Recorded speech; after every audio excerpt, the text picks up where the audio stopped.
like we could have just left that out. He stares at them through a cornfield.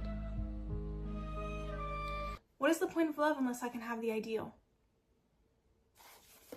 Helps her hike up the side of a mountain to a secluded area where they get freaky.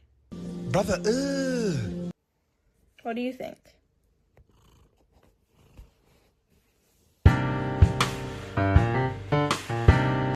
I read this book and I really did not like it. In fact, I didn't just not like it, I found it concerning. There's been a chicken going crazy in the back for like a very long time. I kept waiting for it to stop and it hasn't yet. So if that's like annoying you, I'm sorry. That's what it sounds like out here. The book is by Jodi Picoult. I'm not sure how to say it. I love watching book reviews, even of books I haven't read. And honestly, I don't think this book is worth your time. So if you haven't read it, you should still watch this. I like watching book reviews, even of books I haven't read, and just having or getting to hear what the reader has to say about it and having them explain the plot. And so I thought I'd make one about this book because I thought it was problematic. I really like this author. I read her book called Small Great Things, and so when I saw this book with her name on it at the secondhand bookstore, I thought I would try it out. However, it was not good at all. I will give her this. It was the first book she ever wrote, or published. I'm sure she wrote other things. It's the first book she published, so maybe that's why, but I still didn't like it, and I'm still gonna talk about it. On Goodreads, I saw people complaining about it, but not for like the very problematic reasons I think it needs to be talked about. So anyways, I'm gonna start off with just like the basics. I'm gonna go into the plot, and then I'm gonna talk more in depth about things I didn't like. And I went through and skimmed it again and put in all of these sticky notes of things I need to talk about. This book is written in 5 voices. It is centered around 6 people. One of them doesn't get a point of view, but really the main character is a woman named Jane. She is married to a man named Oliver. He is a marine biologist who studies humpback whales, hence the name. And they have a daughter named Rebecca. Jolie is Jane's brother. He works on an apple orchard in Massachusetts. Jane and her family live in California. The apple orchard is run by a man named Sam Hansen, and there's a 6th character who doesn't get a point of view, Hadley. He is Sam's best friend, and he also works on the apple farm as his second in command. So that's kind of everything to set it up. One other thing to note that I thought was interesting, and this was the main thing I saw people complaining about on Goodreads, was that Rebecca's point of view starts at the end of the story. So her point of view is the first chapter, but it starts all the way at the end, and then it works back to front. I actually kind of thought that was interesting. I've never seen that done before, and I thought it was cool. I get how it was confusing, though. It did confuse me, to be honest. But it also kept me reading, because I wanted to figure out how everything wove together. So, to the plot now. I don't know, like, should I just hold it like this the whole time? I don't know. So, Jane and Oliver get into an argument. This is how the book starts. They get into an argument because Oliver has decided to miss Rebecca's 15th birthday for a work trip, and they're arguing over this. It gets very explosive. Jane ends up throwing out all of his specimens, like whale data, I don't know, bones and stuff. She even like throws it off their balcony. He grabs her wrist and kind of threatens her, curses at her, and she slaps him, and then she runs away. Well, she runs to the car because she's planning on leaving for a bit to let things cool down. Rebecca has heard this and ended up packing her and her mom's things, and when Jane gets in the car, Rebecca's like, we have to run away. Jane calls her brother, Jolie, and he sends them on a cross-country road trip. One thing that's really silly about this book that I don't know how the 90s work. Oh, I didn't mention that. This book was written and set in the 90s. I don't know how the mail service worked back then, but instead of her calling him at every stop or whatever, or just, you know, picking the quickest route, he sends her a letter at every city, which tells her the next city to go to and what to do, and it has a lot of backstory. Jolie, his point of view is written through those letters. I like the idea of a point of view being written through letters. However, it just seems unrealistic, first of all. Second of all, it's obviously a way for Jodi Picoult to get in the backstory and the flashbacks of these characters without her constantly having to do flashbacks. Because Jolie himself is a flashback. With the letters, it's kind of interesting because he becomes a mystical character, which I really liked, which is another thing I read that people didn't like about him, that he wasn't very developed. I liked it in most ways. We'll get to some of the problematic things later. So I'm not going to go over all the cities they visit and everything. It was very just fluff, fluff, fluff. What was important was the background. We learn that Jane has been in a kind of fight like this with Oliver before. Oh my gosh, it's so warm out here. I might have to go inside. Jane has been in this kind of argument with Oliver before, and he hit her that time. She ran away back to Jolie in Massachusetts, but Oliver threatened to take legal action because she had taken Jane, who was 3 at the time. Jane sends Rebecca back on her own on a plane, and the plane ends up crashing in Iowa, and Jane is one of the only survivors. So that's like the big reason they're going on a road trip instead of flying, and also just very important background for why her slapping Oliver was supported by all of these characters. This was one thing I was really taken aback by before I read that. She slaps Oliver and also destroys all of his work, and Rebecca says he deserves it. Jolie says he deserves it. Everyone is so very supportive of her.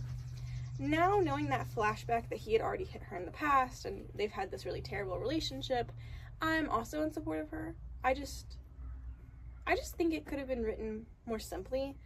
But I will say the point of this book is that they're very complicated people, so I'm not going to take too much off for that either. Another thing we learn is that Jane and Jolie had a very violently abusive childhood, and Jane spared Jolie from the abuse, which eventually turned into sexual abuse as well from her father. This has created a very close bond between the two, and I liked their relationship for most of the novel.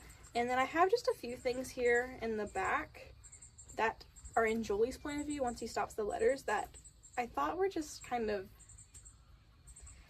it was very odd. I would describe their relationship as, at first it's very cute, real brother-sister love. And then it kind of becomes like boy mom. I don't know, like that's the vibes it's giving. Jane and her husband Oliver met when she was 15 and he was 20. Disgusting! Which is going to come back up a whole lot. And this is just like, this is not really super important to the plot, but I thought it was funny. They have sex for the first time when Jane is 20 in a public movie theater with other people in the theater.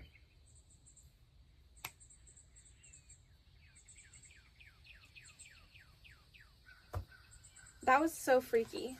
I feel like we could have just left that out. While Jane and Rebecca are on this road trip, Oliver is stalking them.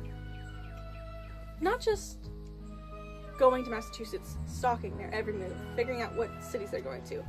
Or they visit the site where Rebecca's plane crashed, and he stares at them through a cornfield.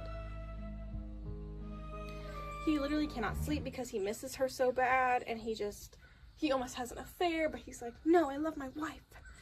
And honestly, I think she was trying to make it sound like cute and complicated. I don't think It was cute. Complicated, not cute. Concerning. Not the most concerning part. The whole first half of the book is just like very slow. I mostly liked it. The middle to the end is where things got bad, and it was a lot more fast-paced. Everything that happens that I'm about to tell you happens in the span of, I think, 2 weeks. They get to the orchard. Jane meets Sam. He is the owner of the orchard. And they immediately don't get along, and they fight and they fight and they fight constantly. Hadley, they also meet Hadley, Jane and Rebecca, and he is Sam's best friend and second-hand man, and everyone thinks that he is such a gentleman, and he is so nice, and he is such a breath of fresh air compared to Sam. As time goes on, literally like a week or two, Hadley and Rebecca become very close. And Sam and Jane's relationship continues to deteriorate. They just constantly scream at each other. They have a bunch of misunderstandings. They have like a very explosive dinner one night. I love that word. Everyone, it's like one of those scenes where everyone like slams their fists on the table and it like rattles all the silverware, you know, like that's what it is. And Jane and Sam just are arguing. Jane goes out to a barn and is like throwing stuff at the wall, and Sam comes to meet her, and they end up making up. And after that, they fall in love with each other. They decide to start over, and that creates this romance somehow. My issue with this, honestly, with their romance was not that much. But, it did happen incredibly quick. I'm gonna show you. They go from literally hating each other to having a crush on one another in 1, 2, 3, 4 paragraphs. And this is a tiny paragraph. Can you even see that? Yeah, from here to here. And it all just stems around, I smile and I start to laugh, and that makes her laugh too. Let's start over. I'm Sam Hansen, and you're Jane. I don't know. I haven't read many romance books, so I don't know if like that's how enemies to lovers works. But literally every other instance, they have just been not liking each other. As I had to move because there's a chicken outside that was being really annoying. I also made myself a coffee. So sorry I don't have anything to look at. I just wanted to sit in front of the flowers. I thought they're really cute. Anyway, I'll do some stuffed animals. Isn't this so cute? I found it at the store. I got this guy always. Okay. Back to the actual point. I'm gonna go over their love story now. I was gonna wait and just kind of do all my problems with it at the end, but I think this is just a good time to go through it. We had a visitor. A lot of this other stuff is just very pick-me, and that frustrates me. This is from Sam's point of view. They see a woodchuck, and he says, most men I know who see a big ugly woodchuck would run in the other direction. Okay. They're going fishing. They're getting worms before they go for bait. Jane gets down on her hands and knees. She reaches right into the soft earth and pulls up a wiggling worm. Is this a good one? You don't care about touching them? Not really, she says.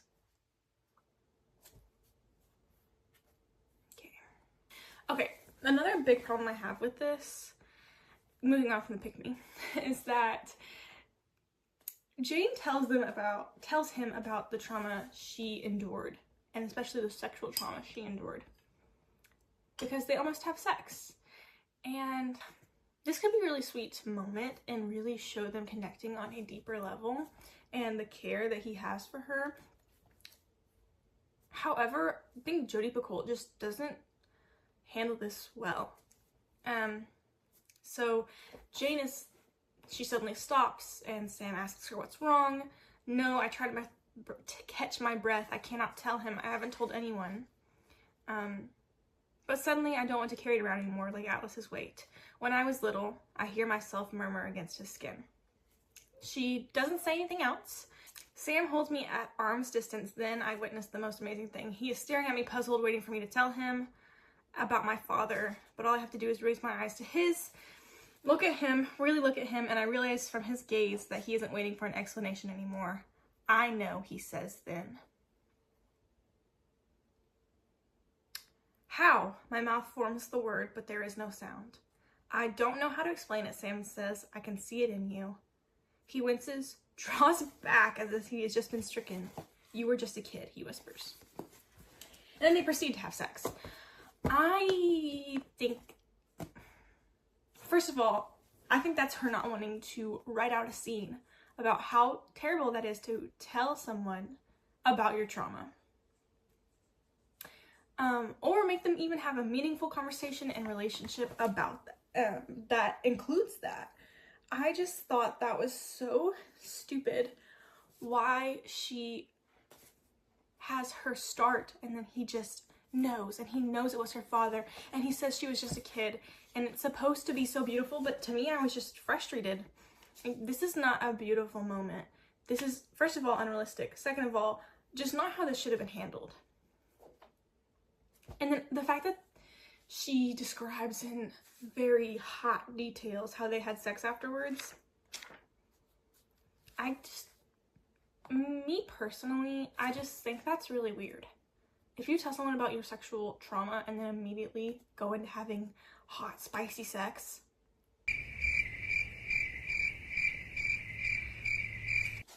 obviously needs to be talked about beforehand, but I don't know if that was necessarily the safest place. I feel like they should have just, what would have been sweeter, honestly, is if that happened and then they just cuddled afterwards and then they had sex some other time. So yeah, that's like my issues with the relationship. It's very rushed. I will say though, at the end I wanted them to be together, which we have more to talk about with the plot. I just wanted to take a break and talk about that since that all kind of happens in this section. Rebecca is getting very close, very romantic with Hadley. Now I want to just explain. Jane is 35. Sam is 25. Rebecca is 15.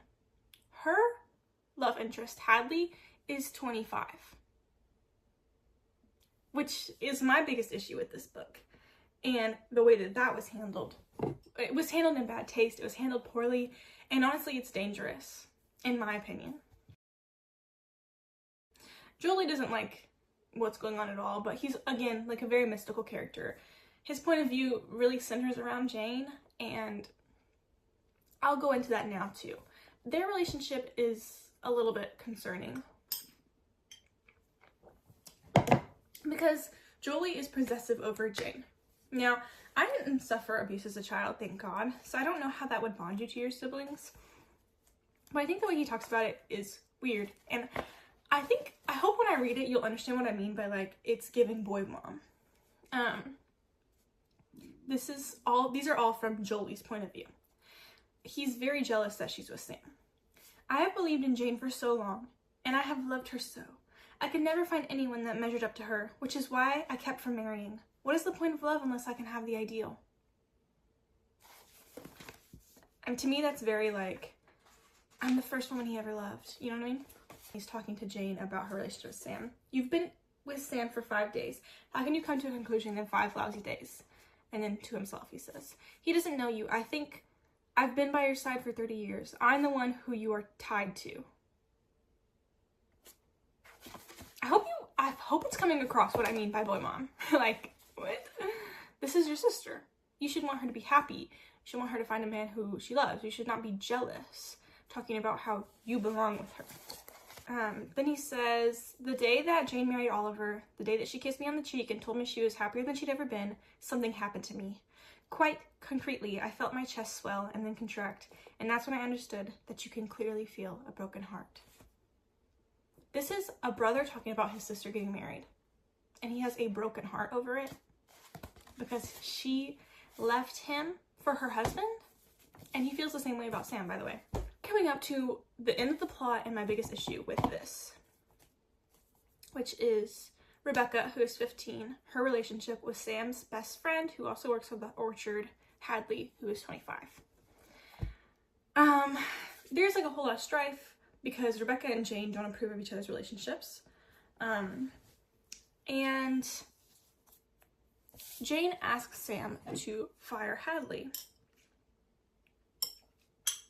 because she doesn't think that it's safe for him to be around Rebecca, which I think is one of the only ways that any adult protects this little girl. Sam agrees for him to go on leave and go stay with his mom for a few weeks. When he tells Hadley this, he freaks out. Hadley, this is like the only times we get to hear, since he doesn't have a point of view in the book, this is the only times we get to hear what Hadley has to say about everything. And he says, Sam, I don't mess in your business, don't mess in mine. Rebecca's got a more grown-up head on her shoulders than either of us. I wouldn't F around with a kid, Sam, if I didn't think it was right. So he says throughout the rest of that chapter that he loves Rebecca, he would never hurt her, and he's going to take care of her. But he agrees to leave for a while and stay with his mother as long as he gets to come back and be with her. Okay, so this is like the really action-packed part of the book. It all happens in one night, or in morning. One night, Jane decides to stay in Sam's room. They've all been staying in the same house at the orchard called the Big House, and Jane and Rebecca have been sharing a room. But this night she stays with Sam. Oliver goes to save a whale like the day or two before, and he ends up on live television and he asks for tips in finding where Jane and Rebecca are. He gets some, and so he follows the leads to the Big House. This is so creepy.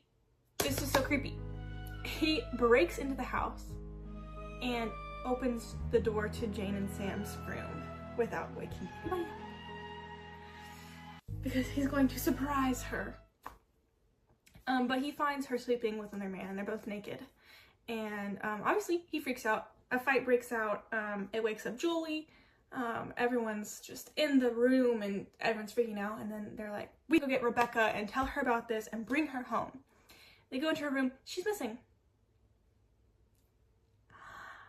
Guess what happened? Well, they sent away Hadley to his mother's house.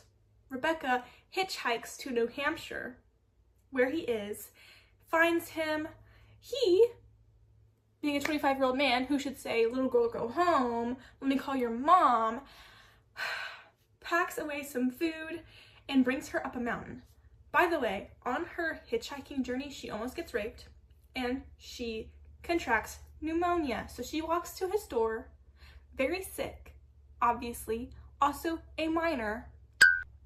And this 25-year-old man helps her hike up the side of a mountain to a secluded area where they get freaky. Brother, Okay, back to the plot of Jane. When they find out she's missing, they know that she's gone off with Hadley.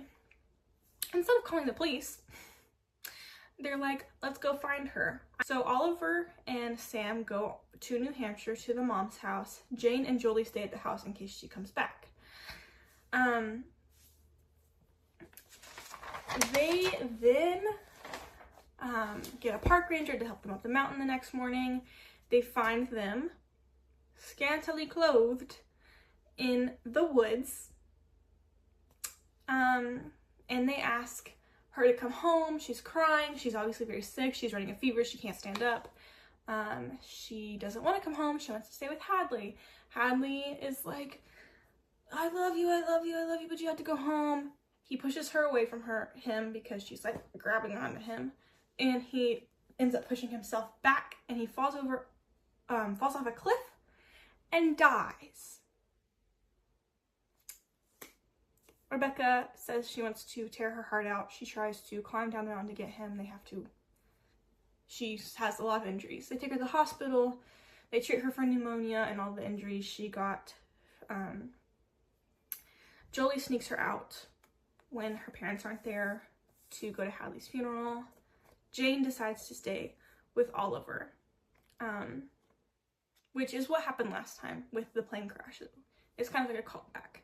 At the plane crash, that first time Jane runs away, they both meet up to care for Rebecca, and they decide to stay together for their daughter. This is what happens this time too, with her in the hospital with pneumonia. Jane has to say goodbye to Sam. She decides that her daughter is more important than herself, and that although she knows she's meant to be with him, she loves him. Her punishment, as she calls it, is to stay with Oliver. They pack up, say goodbye, head off, and Jolie tells Rebecca to take care of her mother. And that's the end. Her punishment stuff with Jolie, that was only a little weird. I went through the stuff with Sam, it was only a little weird. I think if it had just been that, and not this whole storyline with Hadley and Rebecca, I would have just considered it a mediocre read with not the best romance and a weird brother. But this stuff with Hadley and Rebecca is so concerning. Just because Hadley is hot, or only 25, or a good person, or Sam's best friend, or just because he's like a little kid at heart, does not mean that he can be with a 15-year-old. Everyone, not just Hadley, everyone in this book tells Rebecca that she is so mature for her age. But the problem is, no matter how mature for your age you are, you will never be mature enough to have romantic or sexual contact with an adult at 15. You just won't. Here's my biggest issue with this. I don't think I don't think Jodi Picoult was necessarily saying that their relationship was good and romantic, but she wrote it that way. She did not have these adults caring for her properly. And the biggest thing this comes up with is when Rebecca goes missing, and instead of them calling the police and saying, hey, our 15-year-old daughter, a minor, went missing last night, and she's most likely with a 25-year-old man, adult man, who she has a very close romantic relationship with, possibly sexual. We think she's in New Hampshire. Why did they not do that? And the answer is because they wanted to protect Hadley. Even after all of this goes down, they speak kindly about him. And it's not like their relationship is in secret. They make it very obvious with hand-holding and piggyback rides, and arms around each other, that they are dating. I mean, Rebecca even tells her mom this. And I will give it to Jane, she disapproves. But she doesn't do anything other than tell Rebecca, you're too young. I think the correct reaction would be to go to the man and say, you are too old. It's normal for a 15-year-old to have a crush on a 25-year-old. It's not normal for a 25-year-old to have a crush on a 15-year-old and act on it. Again, with my big problem with this is that in media, TV, books, documentaries, true crime, the way that pedophiles are portrayed is as grimy, creepy, ugly, gross, middle-aged to elderly pedos. That's true. That's real. However, in the real world, that's not the most often case. In the real world, it looks like this. It looks like a guy who is too old, but is attractive, but is a good person, who has friends and a community and a job, and he is preying on a girl who is far too young for him, and everyone's too scared to tell him. In the real world, when these 20-year-old men like 15-year-olds, it's not because they love them. It's because they make them feel good about themselves. They make them feel smart. They make them feel accomplished and rich and interesting, and women their age don't make them feel that way because most likely they are not. But a 15-year-old doesn't know any better. She thinks the fact that you can own a car is cool because her friends can't drive. I'll give another thing to Jodi Picoult. Rebecca's point of view is so, oh my gosh, she's yawning, is so 15-year-old girl. And I fully support her writing Rebecca as having a love story. My problem is with how all the adults handle it. My cat came to sit in my lap. So, let's go through the quotes. So this is an example of like how a man would prey on a young girl and tell her things she wants to hear. Hadley says, "But you're no kid. You've got more sins on your head than anyone I know, and you sure as heck don't act like I did when I was 15. This is what Hadley says to Sam when he asks him to leave because Jane thinks it's not safe. He says, "So if you want to know I am in love with her, the answer is yes. If you want to know, am I going to take care of her? I will. No one else seems to be doing a bang-up job of it." To me, that's just really disgusting because obviously he's going to tell her those things. Obviously, he's going to say that I love you and I'm going to take care of you. But again, this is him making himself feel better about the fact that he is being a pedophile. Really intense subject matter for my cat to just be hanging out. Hadley again says, "She's not a kid, Sam."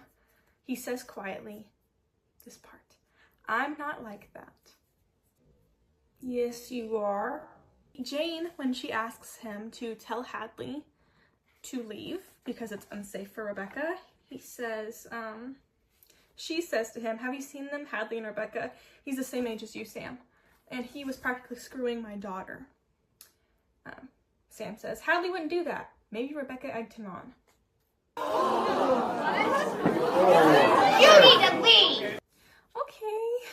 Sam also has to say this when he finds them. He goes with Oliver to find them when they're on top of the mountain, scantily clothed, after she's run away. Rebecca and Hadley are struggling. She clutches him and Hadley is trying to push her away. Watching them, I have started to believe. I think I am on their side now. In spite of Oliver, in spite of Jane, for the last time, Hadley looks at me and he's begging for just 5 minutes. I think I'm on their side. This is not a beautiful love story. You cannot be on their side. This is illegal. And this is disgusting. Oliver, honestly, he does have a whole point of view and a whole story with this. I'm just not focusing on it.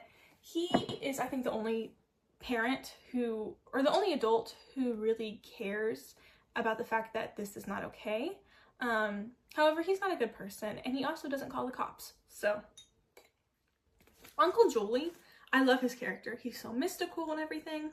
However, he steals Rebecca away from the hospital to take her to Hadley's funeral, which I just thought was weird, because he's like, "Well, you loved him." Well, doesn't mean it was a good situation for her to be in. And then also, as I said at the end, when Rebecca is leaving, the last thing that really happens in the book is he tells Rebecca to take care of her mother. This line's disgusting. "You know more than you think you do," Uncle Jolie says. "Why else would Hadley have fallen for a kid?" For all of the reasons I've listed previously. Not because she is so mature for his age and he really loves her and is going to take care of her. Right, small cat? There's 2 more things I really want to go over. First of all, something that keeps coming up is that Jane and Oliver met when she was 15 and he was 20. And that Jane is also dating someone 10 years older than her. First of all, dating someone 10 years older than you matters as far as context. 25 and 15 is illegal and is disgusting. 35 and 25 is okay and just kind of confusing. Not necessarily disgusting, just confusing. I have no problem with Jane and Sam's love story. However, every time Rebecca or Jane herself compares this situation, I crawl out of my skin. That is not the same. Jane says to Rebecca, this is from Rebecca's POV though, "I came here and I was so happy for a little while. I forgot again. I forgot about your father. I forgot about you. I was so crazy in love," she smiles, "far away. I didn't believe anyone else could feel the way I did, including, especially, my own daughter." If you could fall in love with someone who was 25 and it was all right, then it couldn't possibly be all right for me to fall in love with someone who was 25. Can you see? What does she mean? If you could fall in love with somebody who was 25 and it was all right, it was not all right. It was not all right. That infuriates me reading it. The woman was too stunned to speak. Dense. Genuinely dense. That is such a different story. Also, it's all right. It's the other way around. It's all right for you to fall in love with a 25-year-old. It's not all right for her to. Okay, anyway, moving on. Another thing that's brought up a lot as like justification for their relationship is the fact that Jane fell in love with Oliver when she was 15 and he was 20. First off, this seems like an abuse cycle, right? Trauma cycle, I don't know, is that what it's called? It's a pattern, and it's one that you should be protecting your daughter from.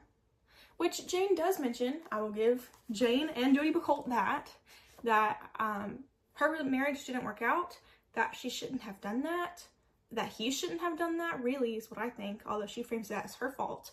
And that just because she did something doesn't mean that Rebecca should follow in her footsteps. However, Rebecca still brings it up, and I still do think it was concerning the way it was framed. Jane says, "You are a kid." Rebecca replies, "How old were you when you started to go out with Daddy?" My mother rolls onto her stomach, pushes her chin into the sand. I can barely understand her. I think she says, "It was different then." Rebecca says, "It's not different. You can't just keep yourself from falling for a person. You can't turn off your emotions like a faucet."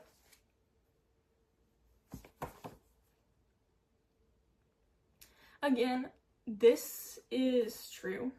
It's okay for her to like Hadley. It's not okay for Hadley to pursue and love her. Also, I hate the way that Jane brings up this conversation as Rebecca being responsible for what's happening to her. Because that's just not true. She needs to be talking to Hadley about this and telling him to not fall in love with the wrong person and telling him that her marriage was ruined because of the way in which they became a couple. I have two more quotes to talk about, which are still about Hadley and Rebecca's relationship.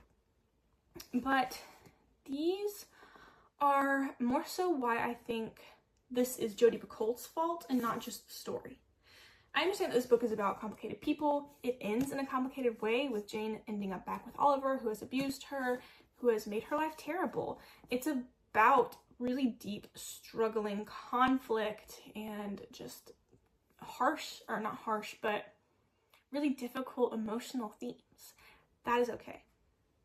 Even the things I have issues with, that's okay. And I'm also like, I'm 19, not everything's meant for me to understand. I've not gone through this kind of abuse, and obviously I'm not going to just connect with every single part of the story. However, these two passages to me say that Jodi Picoult thought that the relationship she wrote between Rebecca and Hadley was okay and not utterly disgusting. And one of the themes in the book was not pedophilia isn't okay, and this is the kind of pedophilia that we don't talk about in the media because we would rather glamorize it. These passages, in my opinion, are her romanticizing a predator. I'm going to start with the less intense one. This is from Jane's point of view after Hadley dies and Rebecca ends up in the hospital. Rebecca says, "Tell me everything you know." So I recount the horror of Hadley's death, his broken neck, his bravery. He's a pedophile. He wasn't brave. He was cowardly. He took a 15-year-old. He allowed a 15-year-old to come away with him to a secluded mountain where he could take advantage of her. And he died as a result. He was not brave. He was gross. If Rebecca had wrote that he was brave, I would have been like, okay, well, that's her point of view. She was in love with him. She doesn't understand that she was taken advantage of. Jane writing that he was brave is, in my opinion, Jodi saying, look at this good man. This is the most disgusting part, the way Jodi writes this. This is while Rebecca and Hadley are on the mountain. I'm going to warn you, this is very graphic and it is about pedophilia. She writes it in a very romantic way. I'm not going to read all of it because it's gross. But you can't tell me she didn't want you to romanticize this. And it is from Rebecca's point of view, but it's still romanticized. We could have just stated what happened. Please, I say to him, I don't want to be a kid anymore. Hadley smiles. He pushes the hair back from my head. You aren't. He kisses my neck. Blah, blah, blah, blah. I'm not reading that. I feel something starting, some energy that draws blood from my fingertips and begins unexpected to open. I pull back Hadley's hair and scratch at his neck. Blech, ugh, ugh. We move like a sail, like a wind. He kisses me full on the lips. I skipped all the disgusting parts. They have oral sex. Again, we could have just said it happened. I know it's from Rebecca's point of view, but the way metaphors and flowery language and I don't want to be a kid anymore, you aren't. That, it makes me want to crawl out of my skin when I read it. And I don't think that was her intention. I think her intention was to be like, wow, these kids are in love. He treats her so good. And he was so brave. And I can't believe, I'm so sad that he died right after. She didn't get to spend his life with him. That was the only love in her whole life. Huh? Here's my final thoughts. I don't know why every adult in this book does not realize the severity of Rebecca and Hadley's relationship when they are so open about it. I don't understand why they don't call the police when she goes missing. I don't understand why they call Hadley a brave man, why they say that he was in love with her. I just kept waiting the whole book, and it took me so long to read because that was disgusting. I just kept waiting the whole book for someone in the book to say that it was gross. The only person who really does that is Jane. But even so, she always second guesses herself with, well, I fell in love with Oliver at 15. It's not about being 15. It's not about being 15. It's about a grown man taking advantage of a little girl. Or I'm 10 years older than Sam. You're both consenting adults. Again, I don't know how different the 90s was from 2026. But either way, I just think the fact that all of the reviews didn't say anything about it. It's like, maybe it just flew over my head. I don't get it. Most importantly, abuse and pedophilia are not cute. This whole book is wounded bird energy. And abuse cycles are real and horrific. Violence is never okay. Leaving is not easy, and I think the stories of women who stay are important, which comes to Jane. She chooses to stay with Oliver. A lot of times women don't feel like they can leave or they want to stay for their children, even when they are in really violent, terrible situations. And I think it's cool that Jodi Picoult chose to write a story about her not having a happy ending, because that is reality. However, another reality that she wrote was about pedophilia and about a young, attractive man taking advantage of a minor. It's not normal. It's not cute. It's not that you're in love. And I don't know how to phrase it any other way. It doesn't make sense why she wrote the book like this. How many times, though, have you heard stories of that? I think a lot of people are coming out about it now, about how young girls were taking advantage of men older than them, but weren't that much older than them. They weren't that much older that somebody in their life told them that it wasn't okay, that they were 14 dating an 18-year-old or a 19-year-old. You're 18 dating a freshman, a 14-year-old, a 15-year-old. You are taking your SAT, you're applying to college or trade school, you're looking at getting a real job. That 14-year-old can't drive. They're trying to adjust high school life. They're trying to make friends. You're getting ready to leave, and they're trying to make themselves in the high school environment. That is a real story. That happens often. And books like this make it sound romantic. Books like this make us think, continue to think, as a society, as women, as young women, that it's normal. I want to come back again to the reasons why Hadley and men who take advantage of young girls, whether they are straight pedophiles or just dating someone too young for them. Young women make men feel important. They make them feel accomplished. They make them feel attractive, successful, smart, when women their age most likely think that they are not. Because young girls don't know any better. The end.